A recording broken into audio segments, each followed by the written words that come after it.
Que a graça e a paz do Senhor Jesus esteja com todos. Amém? Amém. Eu acho que foi um amém bastante fraco, hein, irmãos? Estão com frio, com fome. Que a graça e a paz do Senhor Jesus esteja com todos. Amém? Amém. Agora sim, vou pregar 2 horas agora, estou brincando. Queridos irmãos, vamos, antes de mais nada, eu quero agradecer ao pastor Newton, aos irmãos, os presbíteros desta igreja. Ano passado eles já haviam me convidado, mas ano passado eu só fiquei na igreja, eu não fui para canto nenhum, e esse ano a gente começou a aceitar alguns convites para a glória do Senhor, e é uma alegria estarmos aqui com os irmãos.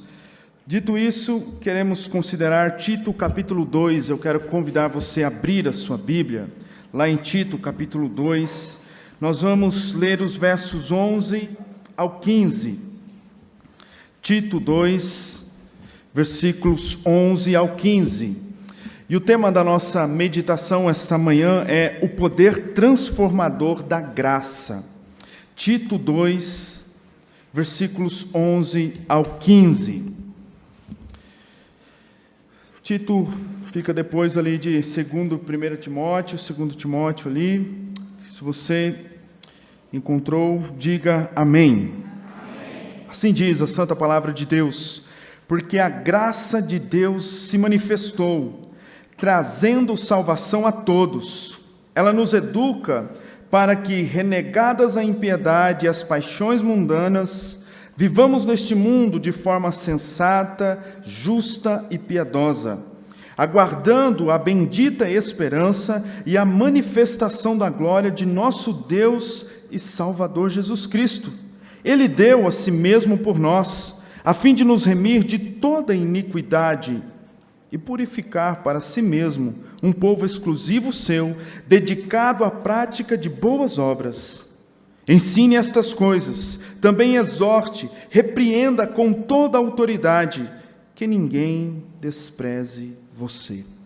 Vamos orar mais uma vez. Senhor, precisamos do Teu Espírito iluminando a nossa mente.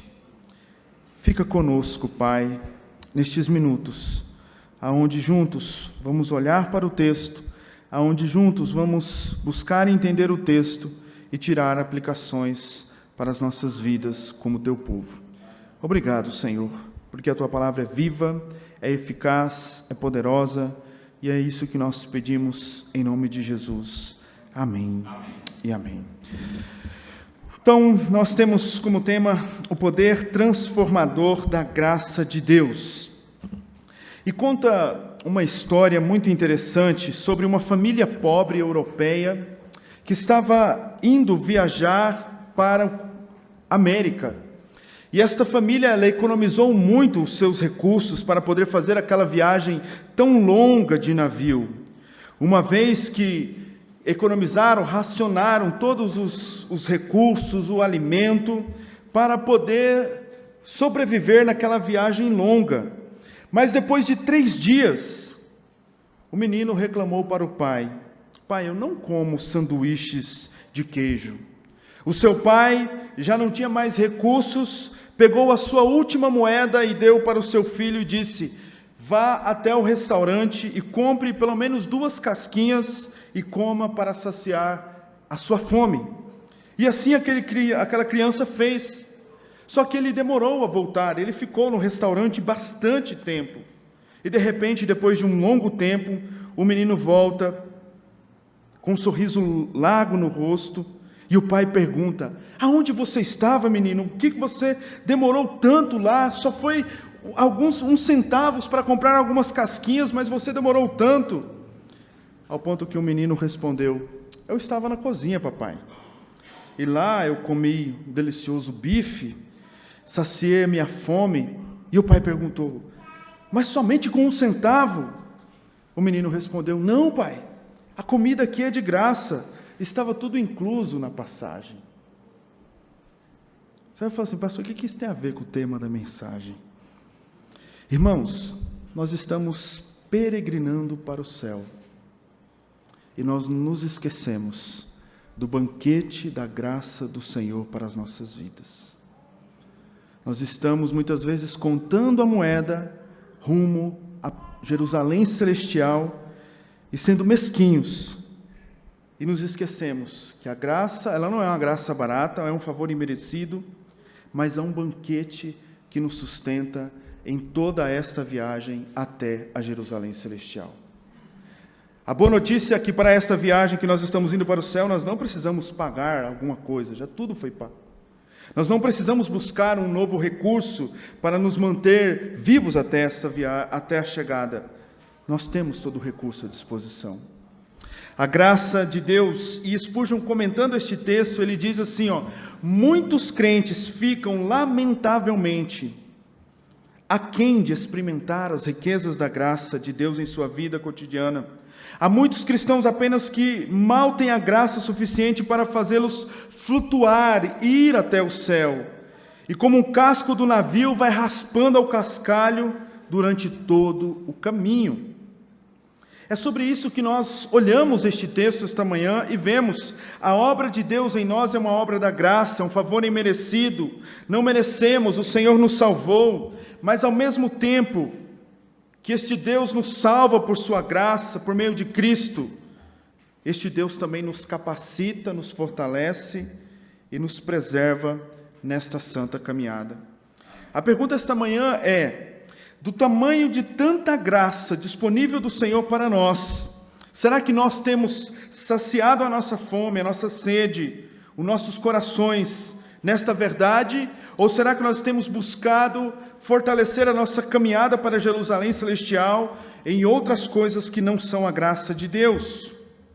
E é interessante que Paulo, ao escrever para Tito aqui, ele está preocupado, ele sabe que esta igreja aqui na ilha de Creta, esta região era uma região de muito sincretismo, até porque a palavra sincretismo vem ali dos cretenses. Era uma região de bastante idolatria, bastante promiscuidade.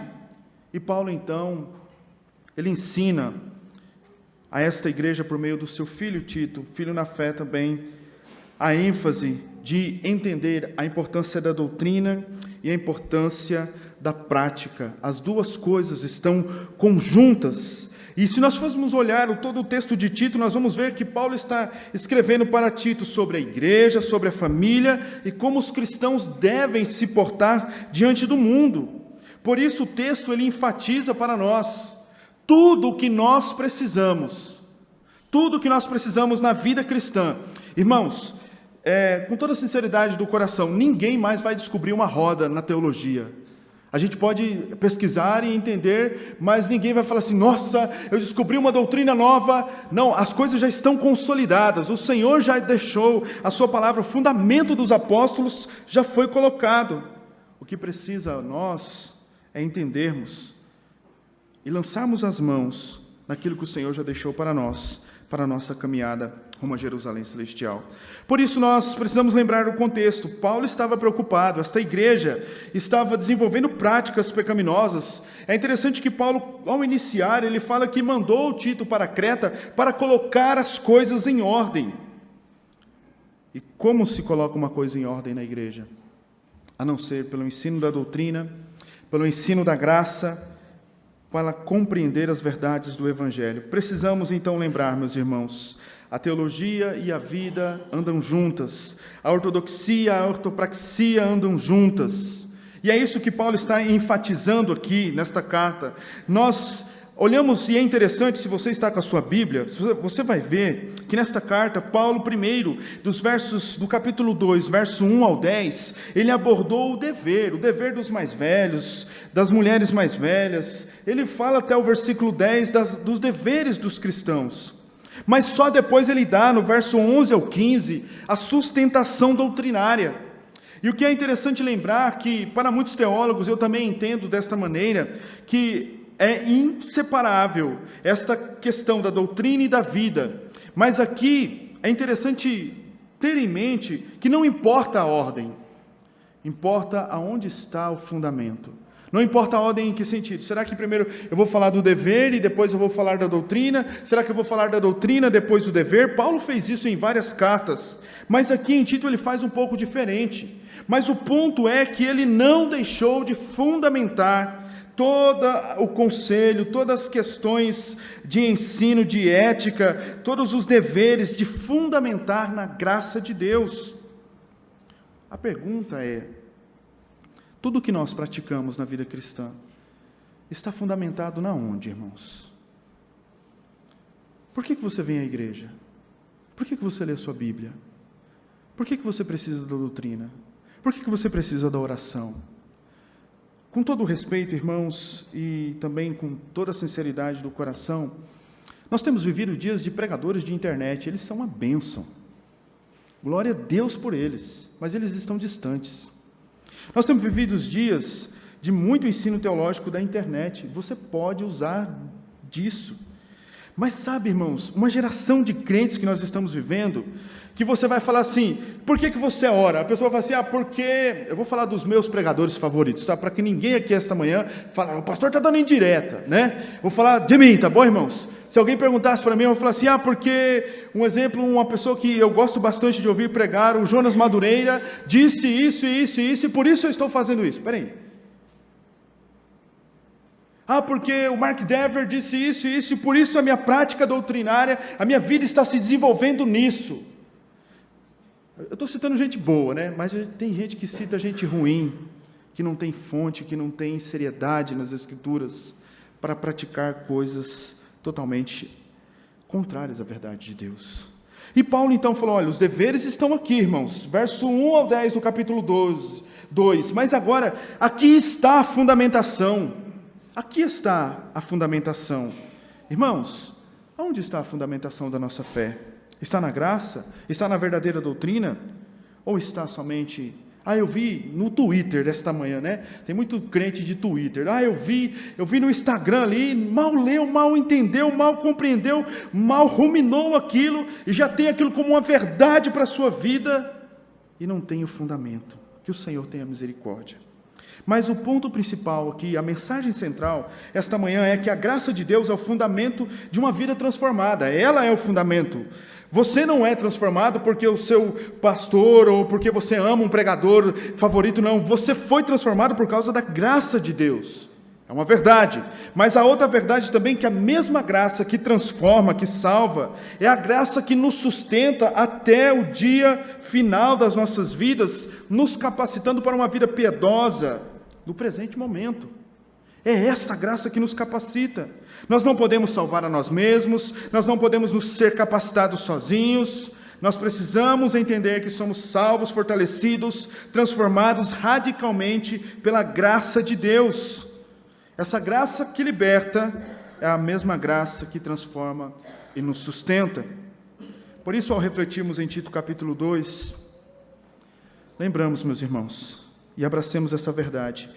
A graça de Deus leva à transformação, através do ensino da verdade, que essa transformação também nos leva a depender desta graça até o último dia das nossas vidas. Amém. Irmãos, está na hora da gente não ser mais crente, né? Já viram aquele ditado: 6 horas por mim, né? O crente que terceiriza tudo, né? Dependa da graça de Deus. Dependa do poder do Evangelho, dependa da cruz de Cristo, do Cristo ressurreto. Esta é a verdade que Paulo está dizendo. Pensa só, irmãos, o contexto de Creta era gente de tudo quanto é jeito, bagunçado, praticando um monte de coisa, e aí, certamente esses irmãos eram questionados o fundamento da fé, e Paulo então apresenta: a graça de Deus é o fundamento. Por isso, não se trata apenas de conhecer a verdade, mas permitir que a verdade de Deus possa permear os nossos corações, trazendo mudança nas nossas condutas e nos fortalecendo em tudo o que precisamos. Por isso eu quero olhar esse texto dos versos 11 ao 15 em 4 momentos. Em primeiro lugar, esta manhã, a graça de Deus nos ensina como viver. É a graça de Deus que nos ensina como viver. Em segundo lugar, dos versos, a graça de Deus nos ensina como viver, do verso 11 ao 12. A graça de Deus nos ensina para onde devemos olhar, no verso 13. A graça de Deus nos ensina quem é o Senhor, no verso 14. E a graça de Deus nos ensina o que devemos aprender. Então vamos olhar os versos 11 ao 12 neste momento. Paulo então está descrevendo anteriormente o conteúdo, os deveres, e aqui, como nós já falamos, ele traz neste primeiro momento a fonte dos deveres, a sustentação daquilo que praticamos. Por isso, aqui a ordem, como já falamos, é invertida. Ele começou com os deveres éticos e agora ele apresenta o fundamento doutrinário. Ambas abordagens, como nós já falamos, são legítimas. Mas Paulo diz no verso 11, porque a graça de Deus se manifestou, a graça de Deus apareceu. Se você olhar o verso de número 13 também, Paulo vai dizer em outro momento, aguardamos, se você está aí com a Bíblia aberta, aguardando o nosso grande Deus, aguardando a bendita esperança e a manifestação da glória de nosso grande Deus e Salvador. Paulo está falando de dois manifestos aqui da graça, em Cristo Jesus, e agora quando ele vai voltar, a manifestação em glória.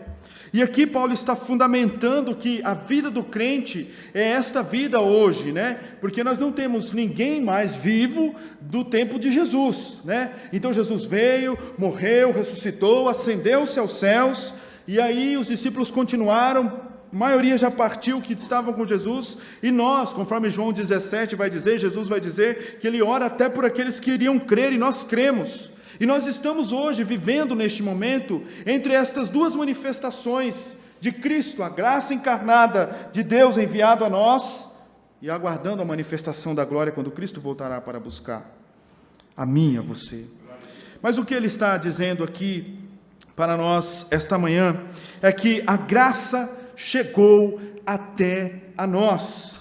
Ambas manifestações têm um significado salvífico, mas o ponto aqui nesse momento é que a graça de Deus chegou até a nós. Esta graça foi exibida de maneira maravilhosa em Cristo, seu nascimento, e assim nós vemos a compaixão de Deus, o favor imerecido de Deus ao nosso favor. A graça de Deus chegou até nós para nos salvar e nos tornar filhos de Deus, porque outrora estávamos mortos em nossos delitos e pecados. Outra palavra que alguém pode traduzir da questão de manifestação é a epifania, como nós vimos no Antigo Testamento, e assim agora, esta graça se manifesta a nós. Você não foi salvo porque você achou Jesus, você foi salvo porque a graça se manifestou a você. E ponto aqui é que este mesmo Deus gracioso, que veio para mim e para você com seu favor imerecido, nós precisamos lembrar que Ele abriu os nossos olhos e nos deu entendimento para crer e compreender o Evangelho. O amor de Deus tem a causa nele mesmo, Ele transporta de amor. Deus não precisava de mim e de você, mas Ele nos criou. O homem pecou, desobedeceu ao Senhor, e esse Senhor então vem em direção ao homem e manifesta a graça. Deus trata de maneira benevolente aqueles que mereciam juízo, e esta graça se manifestou. Em Jesus a graça de Deus raiou como um sol sobre a nossa escuridão. Em Jesus a graça de Deus rompeu as trevas mais profundas do nosso coração. O ponto crucial aqui neste primeiro momento é que sem a graça, sem o favor, sem a benevolência de Deus em ir em minha e sua direção, nós não estaríamos aqui. Porque a graça triunfou sobre o pecado, porque a graça é melhor que as nossas vidas. A palavra de Deus vai dizer que aonde abundou o pecado, superabundou a graça de Deus. Somos salvos pela graça, vivemos pela graça, dependemos da graça, não somos nada sem a graça, estamos indo para o céu porque a graça está nos sustentando. Você está aqui esta manhã porque a graça de Deus está te sustentando. Embora perdidos, hoje somos achados. Embora mortos, recebemos vida. E esta foi a graça de Deus que se manifestou a nós. Meus irmãos, talvez você vai falar assim, pastor, isso é tão tranquilo, eu já entendi isso, eu já li isso demais. Mas você consegue perceber esta manhã que você só consegue crer em Deus porque Ele se manifestou a você? Alguém vai dizer assim, Jesus escreveu as parábolas para que a gente pudesse entender melhor. Isso é uma mentira. Jesus escreveu as parábolas para que somente os eleitos pudessem entender a verdade dele. O Senhor não se manifesta de maneira salvífica a todos, e é sobre esta graça que nós estamos falando, não sobre a graça comum que está aí, e muito defendida pelos teólogos, pelos reformadores. Não, nós estamos falando de uma graça especial, de uma graça de abrir os nossos olhos e olhar e entender quão santo é o nosso Senhor e quão pecador nós somos. É sobre esta graça. Mas nós vemos o verso 11, tem um problema aqui para nós. O verso 11 diz a salvação de todos, né? Aí alguém pode dizer assim, os universalistas podem falar assim, não, o Senhor Jesus vai salvar todo mundo, né? E aqui eu já vou destruir alguns sonhos, né? Se você assistiu aquele filme A Cabana e fala, pastor, aquele filme é uma bênção, é uma maravilha, meu irmão, precisa se converter. O autor daquele filme é totalmente universalista. Ele crê, e se você assistiu, eu fui no cinema assistir o filme, estou em pecado, mas eu falei, eu tenho que ver esse negócio aí, né? Cheguei lá, entrei, e no final lá, o camarada está lá no céu, e todo mundo, o cara que matou, nós não cremos, e não é sobre isso que o texto está falando. O texto está falando sobre todas as barreiras. Deus salva gente de todos os tipos, de todos os povos, línguas. É nessa questão que só há um Salvador, e Ele é Cristo Jesus. Por isso não há nenhuma nação, nenhuma língua, nenhum povo excluído da graça salvadora, no sentido, a graça abrange todos o mundo. E é isso, Calvino comenta esse texto, ele diz, a salvação é comum a todos, e isso significa expressamente claro pelo fato de que Paulo, ao mencionar os escravos cristãos, porém Paulo não alude aos homens no individual, mas destaca indivíduos, ou seja, diferentes categorias de pessoas. Esta é a graça que abrange toda a humanidade. Não é todos que vão para o céu, mas vão ser todos, de todas as nações, povos, línguas, raças, e essa é a verdade que nós cremos. Mas o verso 12 diz que esta graça deve nos mudar, e aqui Paulo então começa ainda fundamentando o seu ensino, dizendo que a graça que salva é a graça que ensina, que capacita, mas é a graça também que muda e que transforma. E o que esta graça faz? Olha comigo o verso de número 12. Ela nos educa. Em primeiro, ela nos ensina a renunciar à impiedade e às paixões mundanas. Em segundo, a viver de uma maneira santa, justa, sensata, impiedosa e piedosa diante dos homens. O ponto é que aqueles que foram alcançados pela graça terão suas vidas transformadas, terão suas vidas mudadas. Se antes eu mentia, agora eu não minto mais. Aqui Paulo está dizendo que foram da impiedade para a piedade, do egoísmo para o domínio próprio, dos meios enganosos do mundo para relacionamento justo uns com os outros. Tito aqui está desferindo um golpe mortal e põe assim, Paulo está dizendo a Tito, desferindo um golpe mortal e põe fim, de uma vez por toda, nesta teologia barata que diz que muitas vezes o Evangelho não traz mudança, a graça não traz mudança. Você quer saber se você foi realmente salvo pela graça, se você está em contato com a graça? Você tem uma vida que foi transformada e mudada pelo Senhor. Lembre-se que é a graça, a maravilhosa graça de Deus que nos ensina a viver assim. Meus irmãos, papai e mamãe podem ensinar o filho a fazer isso, o filho a não fazer isso, o filho a fazer isso, certo, isso, não fazer isso errado. Mas depois que os meninos crescem, eu não tenho filho, né, mas eu sempre ouço os pais dizendo isso, os bichos viram uns cavalos velhos assim, que quer tomar decisão. Se a graça não transformar o coração, irmãos, não adiantou de nada. Não ache você, pai e mãe que está aqui amanhã, que você vai transformar o coração do seu filho. Você pode ensinar o caminho, você pode apontar o caminho, você pode apontar para a cruz, mas quem transforma é a graça. E é isso que Paulo está dizendo, olha, vocês antigamente eram perversos, viviam na impiedade, mas esta graça educa, transforma, ensina a viver. Irmãos, eu prego na igreja que sou pastor, os pastores aqui pregam, os pastores não vão mudar ninguém. É a graça de Deus que vai mudar. Amém.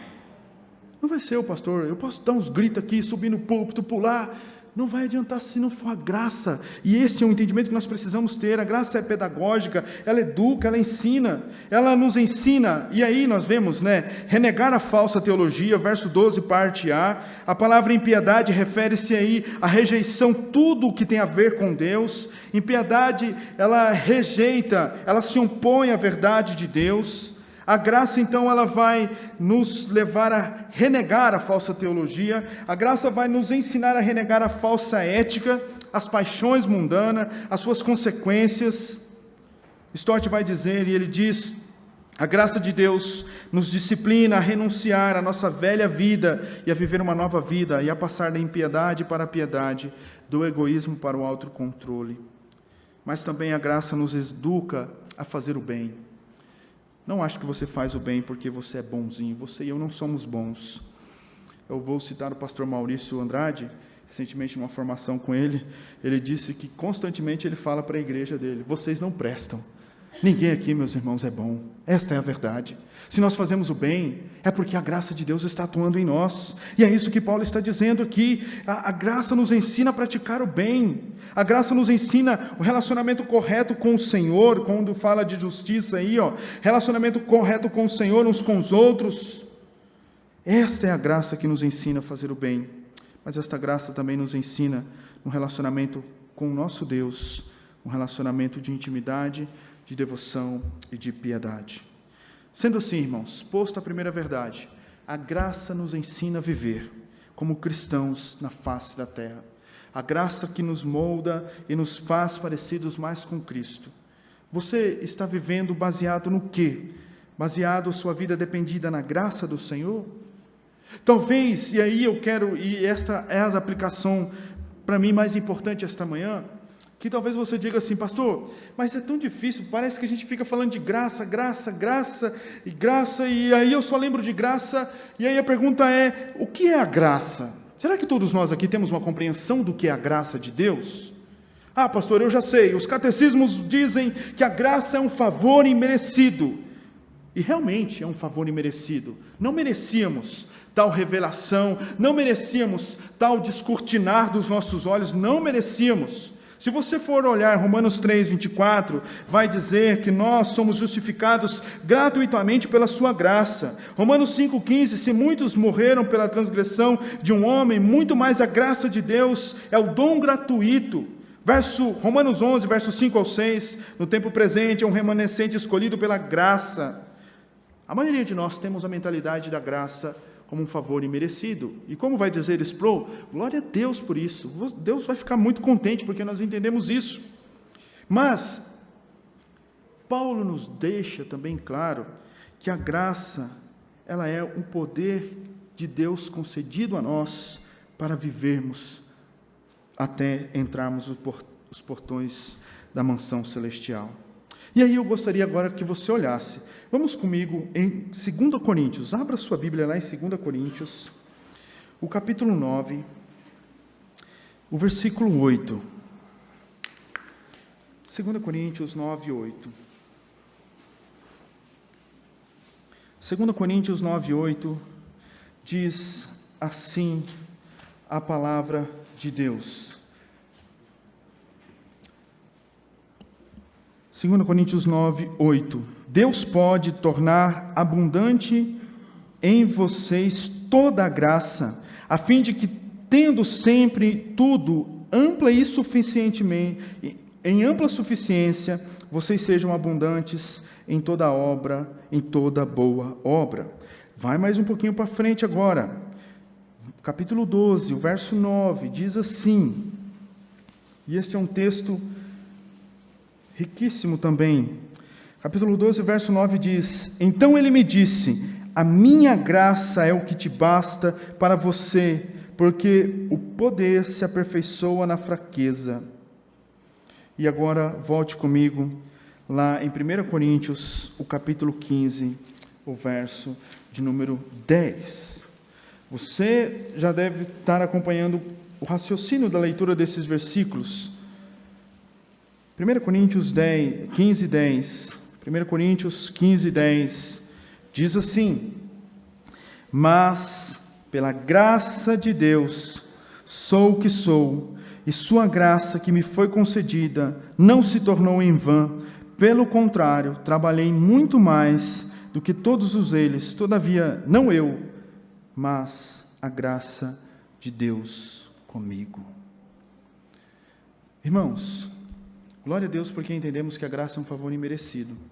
Mas nós precisamos lembrar que a graça de Deus também é o poder que nos sustenta para viver uma vida para a sua glória.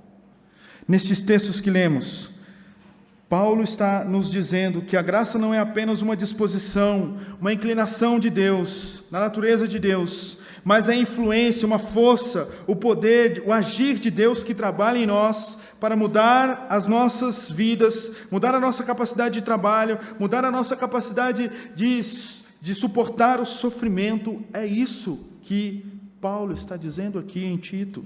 Esse poder transformador, este poder sustentador, que muitas vezes nós perdemos de vista.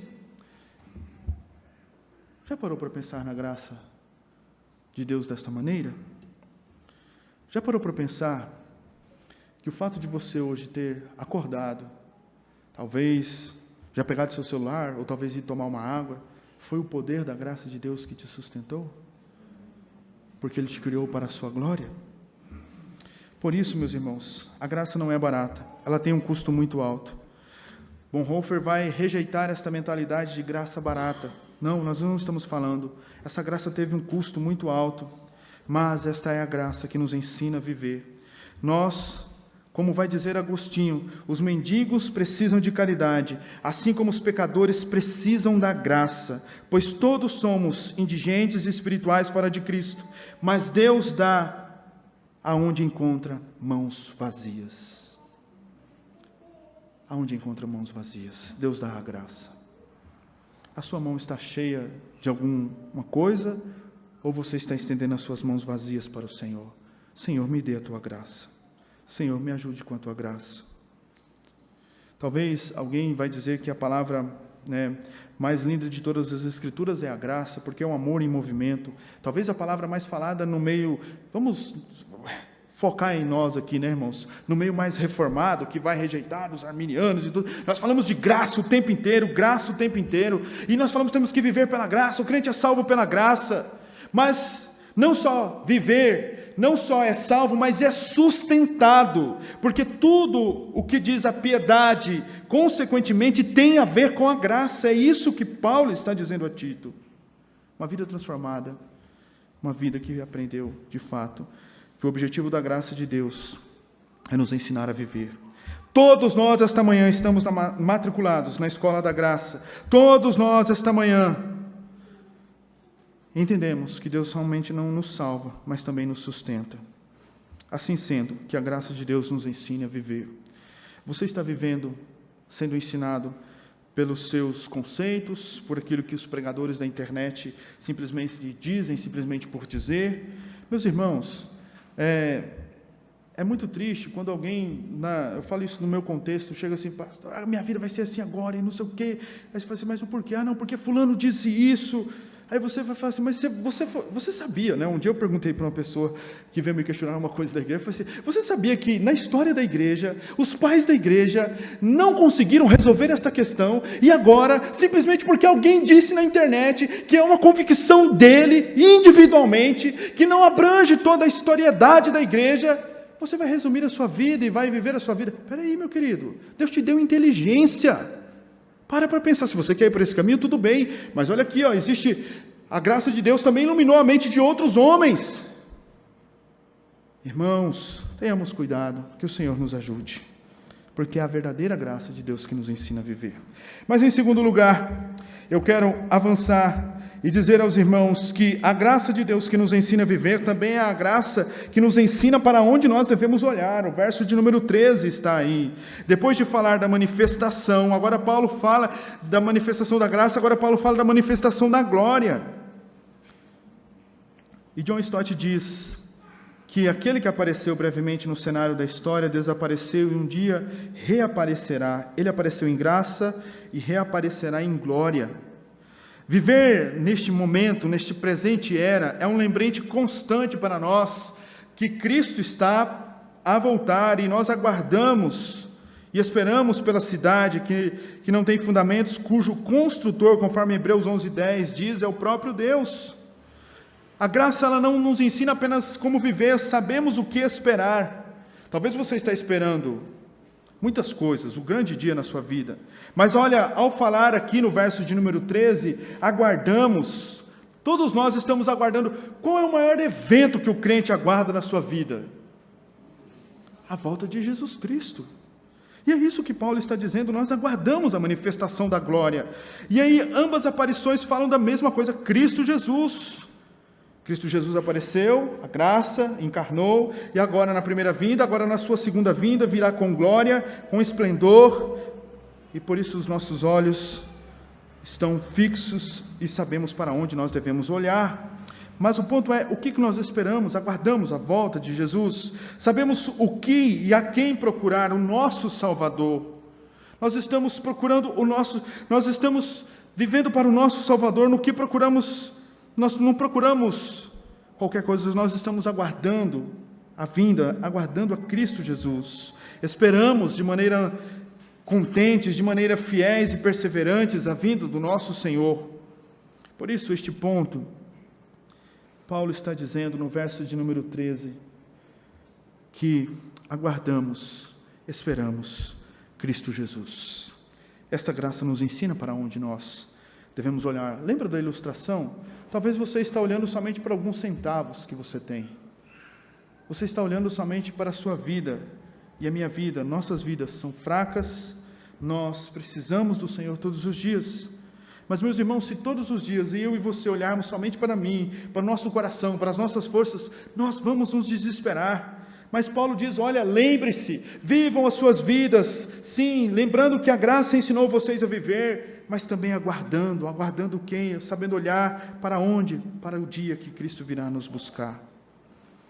O cristão é aquele que olha para trás e vê que a graça libertou ele das suas impiedades, paixões mundanas. Mas, no presente, ele exalta a Deus e olha para o alto, aguardando o Cristo que virá o buscar e vai o levar para toda a eternidade estar com ele.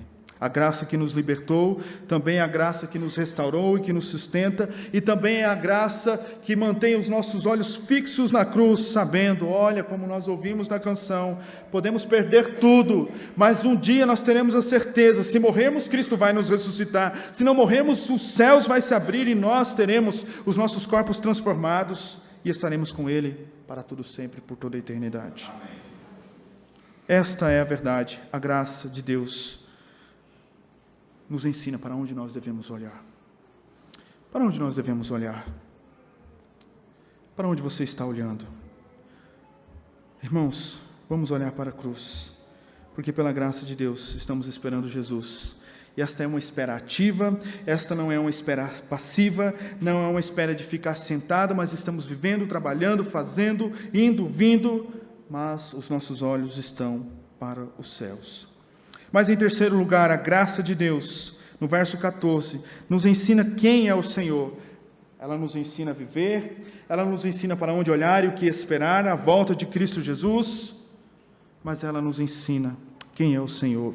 E o verso 14 nos diz que a doutrina da salvação muitas vezes pode ser discutida em três tempos: passado, presente e futuro. Passado, liberto da pena do pecado, justificação. Presente, liberto do poder do pecado, santificação. E futuro, liberto da presença do pecado, a glorificação. Mas ele diz, verso 14, ele deu a si mesmo por nós, a fim de nos remir de toda iniquidade e purificar para si mesmo um povo exclusivamente seu, dedicado à prática de boas obras. Paulo aqui está nos dizendo quem é o nosso Senhor. E esta graça nos ensina quem é o Senhor. Jesus pagou o preço por nós, se entregou de maneira voluntária, vicária, para nos substituir, para nos resgatar. Jesus nos purifica, nos comprou e nos purifica. A sua graça nos tira do lamaçal, do chiqueiro do pecado e nos leva a desfrutar as belezas das riquezas nas regiões celestiais. Esse Jesus, aqui no verso 14, também nos possui, nós somos dele, ele nos comprou, ele nos purifica, nós pertencemos a ele. Mas esse Cristo Jesus também, conforme o verso 14, nos prepara para as boas obras. A graça nos mostra quem é o Senhor das nossas vidas. O que Ele faz? Ele pagou um preço. O que Ele fez? Ele pagou um preço. O que Ele faz? Nos purifica. Quem Ele é? Ele nos possui. Nós somos dele. Ele é o nosso dono. Ele pagou um alto preço. O que Ele faz novamente? Ele nos prepara para as boas obras. Nossas obras são uma resposta natural da sua grande obra. O zelo que nós temos diário, deve ser um zelo que glorifica aquilo que Cristo fez na cruz. Amém. Glória a Deus. A graça de Deus nos ensina quem é o Senhor. Não foi a cruz que produziu a graça, irmãos, mas a graça que produziu a cruz, e Cristo é o presente da graça para nós. Ele, sendo Cristo do universo, da eternidade, entrou no tempo, se encarnou e veio até nós e morreu em nosso lugar. Ele, Jesus Cristo, é o nosso Senhor. Eu nunca vou me esquecer de uma vez que nós estávamos visitando a igreja presbiteriana, eu não lembro o nome do bairro, mas o pastor Heber Campos Pai estava pregando sobre a doutrina de Cristo, e ele disse uma coisa que sempre marcou a minha vida, né? Ele falou que muitas vezes nós não sabemos quem é o nosso Salvador, não sabemos quem é Jesus, não conhecemos o Cristo a quem nós servimos. Isto é uma verdade, irmãos, porque Ele não morreu apenas para possibilitar a nossa salvação, mas para nos salvar. Ele não morreu pelas suas ovelhas, Ele deu a sua vida pela sua igreja, e a sua morte é a nossa morte, e por sua morte nós temos a vida. Muitas vezes, assim, irmãos, talvez é um santo conselho, né? A gente vê muita coisa dentro da teologia, mas se dedica um tempo a estudar sobre a pessoa bendita de Jesus Cristo. Passe um tempo entendendo quem é o seu Salvador, porque muitas vezes nós nos esquecemos que Cristo é e que Ele fez por nós. O propósito que muitas vezes é negativo aqui, que o Senhor Jesus, Ele fez, Ele nos remiu de toda a iniquidade. O propósito positivo da graça é que por meio da sua morte nos deu a sua vida. Exclusivamente somos o seu povo. O alvo do cristão não é apenas realizar boas obras, mas ter, sim, uma intimidade com o Senhor e viver para este Senhor. Assim sendo, eu quero citar uma frase de Piper que ele diz e afirma que o cerne do cristianismo está nesta verdade de que somos perdoados e aceitos por Deus, não por termos feito boas obras, mas a fim de que possamos fazê-las. As boas obras não são o fundamento da nossa aceitação, mas são o seu fruto, porque o fundamento da nossa aceitação a Deus é o Cristo que pagou o alto preço por nós na cruz. Quero caminhar para o meu último ponto esta manhã, no verso de número 15, e dizer que a graça de Deus nos ensina o que devemos aprender. Talvez o versículo 15 seja somente uma conclusão, e Paulo está dizendo, olha Tito, depois dessas coisas que eu falei para você, exorte o povo, repreenda o povo com toda autoridade, ninguém despreze você. Vai falar assim, mas como assim? A autoridade que os pastores desta igreja têm é porque Deus concedeu a eles, e eles ensinam o que a graça de Deus nos ensina, e assim nós devemos aprender. Mas, começando aqui, Paulo está, de uma maneira rápida, trazendo esta exortação. Talvez você diga, mas esta exortação é para Tito. Não, esta é a exortação para a igreja, porque Paulo está encorajando a Tito, mas o ponto e a pergunta é, o que devemos aprender? O que Paulo está querendo dizer? Se você olhar do capítulo 2 aí ainda, o verso de número 1, lê comigo lá, diz assim, mas você ensine o que está de acordo com a sã doutrina. Fale estas coisas. Paulo diz que a primeira coisa que a graça vai nos fazer é conhecer a sã doutrina, a doutrina sem interferências, a doutrina sem mancha. Paulo está dizendo, os crentes devem saber no que acreditam sobre a pessoa bendita de Jesus. Irmãos, doutrina importa. Se algum crente na igreja dizer assim para você, esse negócio de doutrina aí não é para mim não, foge desse crente, afasta-te dele. Como vai dizer um grande teólogo na história da igreja, que ninguém ache que o erro doutrinário é simplesmente um problema qualquer, não, porque a doutrina vai moldar a nossa prática. Esta é a verdade que Paulo está transmitindo aqui para que Tito repreenda, ensina a igreja.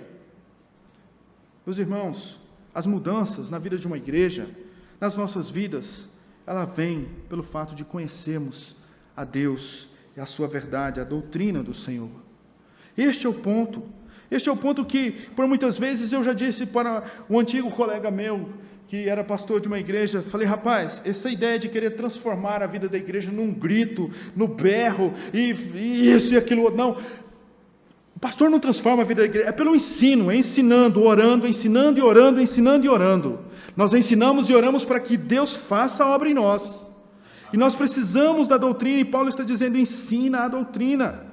Mas ainda Paulo diz, o que devemos aprender, que a graça nos ensina, sobre o dever. Nós vemos os imperativos, os deveres aí do verso 1 ao 10. Nós devemos, e Paulo exorta e aborda, que o nosso dever diante de Deus e dos homens é viver vidas santas, justas, piedosas. E Paulo encoraja a Tito a ensinar o dever. A doutrina está aqui, e aqui está o dever. Talvez alguém pode falar assim esta manhã, né? Eu já estou falando que é noite, acostumado, irmãos, desculpa. Ah, mas já ensinou a doutrina, a pessoa deve ter consciência, né, que tem que fazer aquilo que tem que fazer, né? Não, irmãos. Eu aprendi uma coisa muito interessante com um colega, pastor também. Ovelha é um bicho que você tem que conduzir ele, você tem que levar ele, ó, é isso aqui, ó, o ensinamento está aqui, a doutrina, o Senhor nos ensinou isso aqui, e aqui estão os deveres. A Bíblia nos mostra isso.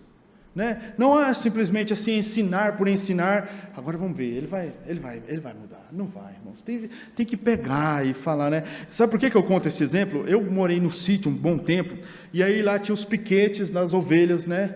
E aí a ovelha pastava aquele piquete primeiro aqui, aí você falava, bom, vou levar elas para o outro lado, né? Aí a porteira aqui, você ia lá e abria a porteira, falava, vou sentar aqui agora debaixo da sombra, e eu vou esperar que elas vão lá para o pasto mais verde. Elas não iam. Precisava ir lá e tocar, vamos, e aí elas entravam no pasto mais verde e comiam. A doutrina precisa ser ensinada, mas também os deveres. Olha, isso aqui, ó, nós devemos ir até onde a Bíblia vai, e não ficar aquém também do que a Bíblia diz. Os deveres precisam ser ensinados. Paulo então diz que a graça nos ensina o que devemos aprender. Também ela nos ensina sobre o discernimento, ela também nos ensina sobre a dedicação. É a graça de Deus, é o poder de Deus pelo Santo Evangelho. Assim sendo, meus irmãos, o que nós temos aprendido, temos praticado, o que nós temos dedicado de ensino, também temos ensinado o dever. Será que temos discernimento? Será que temos dedicação? Estes são os pontos que Paulo diz que a graça, ela nos ensina o que nós devemos aprender. Sendo assim, eu quero trazer algumas aplicações finais. E a primeira delas, esta manhã, é que o fato de vivermos entre o aparecimento da graça em Cristo Jesus encarnado e o aparecimento da glória é um santo encorajamento para continuarmos a viver vidas piedosas e sermos mais parecidos com Cristo. Mas, ainda dentro dessa primeira aplicação, você só vai ser parecido com Cristo em conhecer a sã doutrina, conhecer mais e mais do Senhor. Não acho que você vai ser mais parecido com Cristo em conhecer simplesmente coisas aleatórias. Você precisa mais do Senhor. Mas também nós precisamos lembrar esta manhã que esta má compreensão dentro da teologia muitas vezes leva a mim e a você a sermos legalistas. E o que nos leva a pensar que o legalismo vai dizer que se vivermos, por exemplo, se vivermos uma vida justa, podemos nos tornar pessoas justas e piedosas. O legalista, ele quer transformar as pessoas nele e não em Cristo. E esse é um problema. Em uma conversa com os irmãos em Atibaia, uma equipe muito grande de pastor, uma igreja muito grande, e eu, em determinado momento, perguntei, mas como que vocês lidam com as coisas aqui na igreja? E aí o pastor Davi Merck Jr. disse, nós temos 3 princípios aqui. Princípios bíblicos, prudência pastoral e preferências pessoais. Meus irmãos, a doutrina não foi criada por Deus para eu querer fazer os irmãos serem parecidos comigo, não. Eu devo querer que os irmãos se pareçam mais com Cristo. Este é o ponto de Paulo em Tito. Ele está apontando esta igreja para Cristo. Agora o problema é que nós queremos pegar as preferências pessoais e colocar no lugar dos princípios bíblicos, aí vira uma confusão. Aí acabou, irmãos. Aí não tem doutrina, não existe mais, não vai mudar. Por isso, muitas vezes, o legalista, ele quer isso, mas a graça diz que somos salvos pelo favor imerecido, e o Senhor disponibiliza o seu poder para transformar o nosso coração. Quem somos e é o que fazemos é de fato o que a graça de Deus fez em nossas vidas. Precisamos lembrar que o cristão é mais marcado pela sua identidade, aonde ela está firmada. Ela está firmada em Cristo. Eu ouvi um testemunho do pastor Jay Balma essa semana, foi pela internet, mas é verdadeiro, tá, irmãos? Te peguei.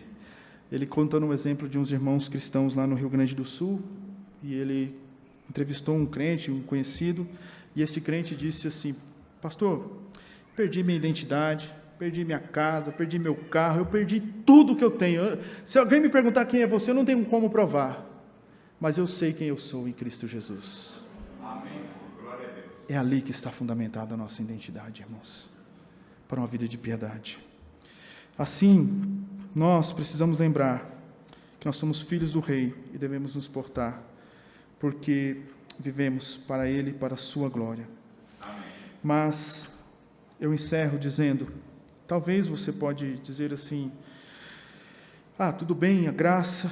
Irmãos, não é suficiente ter somente a sã doutrina, mas é preciso também que essa doutrina transforme as nossas vidas numa prática de piedade. Porque a doutrina e a vida prática, a doutrina e a piedade andam juntas. Você não está sendo ensinado nesta igreja para se tornar um cabeçudão teológico, não. Você está sendo ensinado nesta igreja para você ser mais parecido com Cristo. A doutrina sempre leva a converter as nossas vidas e nos parecermos mais e mais com Cristo. Mas eu quero me ater nesses minutos finais. A graça, no entanto, também é uma das palavras muito usadas na igreja, como falamos. Mas como nós conseguimos ver a graça? Em primeiro lugar, perdão. A graça, existe a graça do perdão. Todos nós fizemos coisas erradas e fazemos, mas todo dia a graça de Deus para nos perdoar. A graça de Deus existe na aceitação. Deus não apenas nos perdoa por sua graça, mas também nos acolhe em seus braços. Por sua graça, Ele nos aceita. Nós temos a graça da presença. Como assim? Tal como a graça da aceitação, a graça da presença de Deus significa que o Deus, nosso Pai, em Cristo Jesus, está conosco todos os dias, até o último dia das nossas vidas. A graça de Deus também, ela nos habilita. Como assim? Veja, Deus não se contenta simplesmente em nos dar a salvação. Ele, depois de nos dar a salvação, de fazer esta obra em nós, Ele nos habilita para fazermos boas obras e para sermos mais parecidos com Cristo. A graça de Deus também nos liberta. O pecado muitas vezes nos aprisiona, mas a graça de Deus nos liberta. E por último, meus irmãos, temos a graça da conclusão.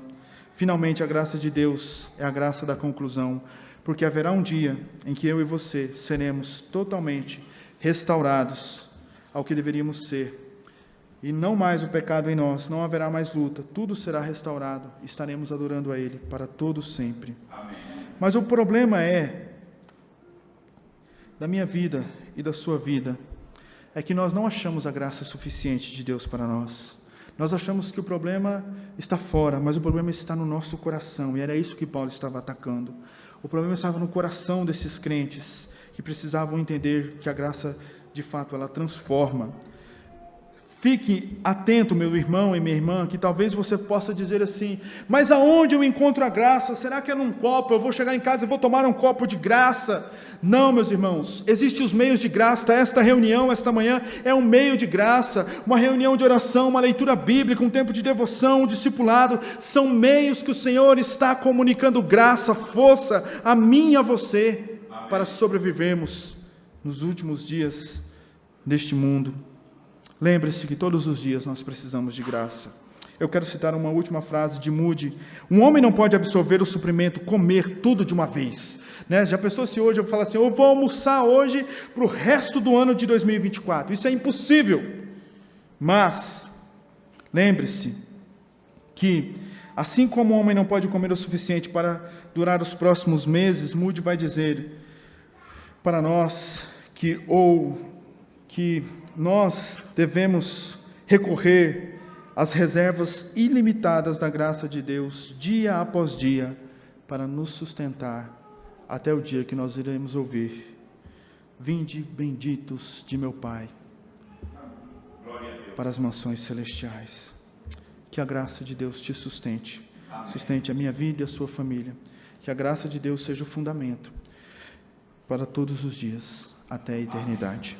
Feche os seus olhos e vamos orar ao Senhor. Deus bendito, nós muitas vezes nos esquecemos, ó Deus, de quão poderosa é a sua graça, como disse John Newton. Maravilhosa graça que nos alcançou, não somente nos alcançou, mas também nos sustenta. Nós falamos sobre graça de um lado, graça para outro lado, mas, Senhor, nós precisamos lembrar esta manhã e sair daqui lembrando, ó Deus, que a mesma graça que nos salva, que nos redime, é a graça que nos sustenta. Se nós estamos aqui esta manhã, cultuando ao Senhor com os irmãos, conseguindo entender os cânticos, a leitura, a mensagem, é porque a Tua graça está operando.